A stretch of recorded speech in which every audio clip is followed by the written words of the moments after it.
আসসালামু আলাইকুম দর্শক, আপনারা দেখতেছেন এই মুহূর্তে চাঁদপুর কুমিল্লা হাইওয়ে রোড থেকে ভিতরের দিকে ঢুকতে CNG, auto rickshaw, ambulance, emergency, fire service সহকারে যে গাড়িগুলো আসবে, শুধুমাত্র একটি রেল লাইন থাকার কারণে কিন্তু সেই পথটি কিন্তু রেল কর্তৃপক্ষ কিন্তু বন্ধ করে দিয়েছে দর্শক। শুধু একদিকে নয়, দুই দিকে দেখতেছেন আপনারা লোহা গাড়িয়ে কিভাবে রাস্তাটি ব্লক করে দেওয়া হয়েছে। এখন যদি এখানে যদি কোনো আগুন লাগে বা দুর্ঘটনা ঘটে, তাহলে এই দায়ভার কে নেবে? এই গ্রামে যদি কোনো দুর্ঘটনা ঘটে, অ্যাম্বুলেন্স বা ফায়ার সার্ভিস কর্মকর্তারা কিভাবে আসবে এখানে, সেটা আমার জানা নাই। এখানে কিন্তু পুরা রাস্তাটা ব্লক করে দিয়েছে, একটা রিক্সা পর্যন্ত আসতে পারবে না, এই এলাকায় ঢুকতে পারবে না, এমনই পরিস্থিতি করে দিয়েছে রেল কর্তৃপক্ষ।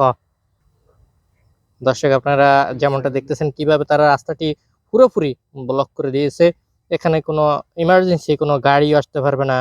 মানুষের পারাপারের জন্য যে রিক্সা, সিএনজি, অটো রিক্সা, কোনো কিছুই এখানে আসতে পারবে না। আপনাদেরকে যদি আমি দেখাই, রেল লাইনটি লাকসাম চাঁদপুর, এই রেল লাইনের উপর দিয়ে একটা মাত্র গ্রামের ভিতরে যে রাস্তা গেছে, সে রাস্তাটি এভাবে ব্লক করে দিয়েছে রেল কর্তৃপক্ষ।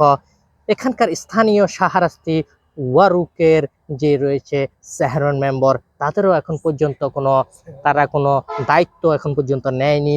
এ এ যে রেল লাইনের উপর দিয়ে গাড়ি চলাচল করে, সে কারণে কি রাস্তাটি ব্লক করে দিয়েছে, নাকি কেন ব্লক করে দিয়েছে সেই কারণে এখন কিন্তু যদি কোনো একটা দুর্ঘটনা ঘটে, এখানে কি চেয়ারম্যান মেম্বার কি কোনো দায়িত্ব নিবে কিনা, সেক্ষেত্রে আমার জানা নাই। দর্শক, চেয়ারম্যান মেম্বার কি দায়িত্ব নিবে?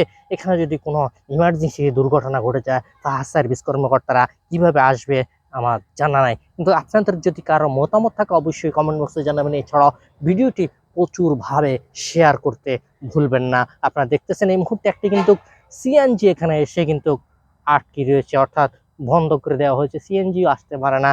কারণ এখানে অনেকের সিএনজি আছে, অটোরিকশা আছে, ভ্যান আছে, সাধারণ মানুষের চলাচলেরও জন্য কিন্তু এই রাস্তাটি খুবই জরুরি আমি মনে করি। দর্শক, এই ছিল আজকের ভিডিও। আবার চলে আসবো যে কোনো সময়, যে কোনো মুহূর্তে, যে কোনো ভিডিও নিয়ে। আজকের মতো এখানে বিদায় নিচ্ছি। আল্লাহ হাফেজ।